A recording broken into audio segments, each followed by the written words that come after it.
ఇప్పటికే 5000 ఏళ్ల కంటే ఇంకా ముందు కురుక్షేత్ర యుద్ధం జరిగింది. అర్జునుడు యుద్ధం చెయ్యనన్నాడు, ప్రాణాలు తీయటం పాపమన్నాడు, ఏడ్చాడు, భయపడ్డాడు, ధనస్సు వదిలేసి కూలబడ్డాడు. అదిగో అప్పుడు శ్రీకృష్ణుడు గీతని బోధించాడు. అది విన్న అర్జునుడు ఏం చేశాడు? భీకరంగా యుద్ధం చేశాడు.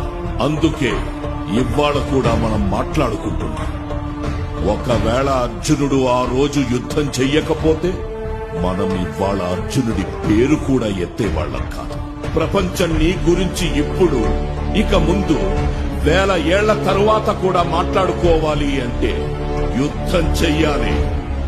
అహింస అంటూ ఆయుధం వదిలేస్తే పిరికివాడివి అంటుంది సమాజం, చేతకాని దద్దమ్మవి అంటుంది భవిష్యత్తరం.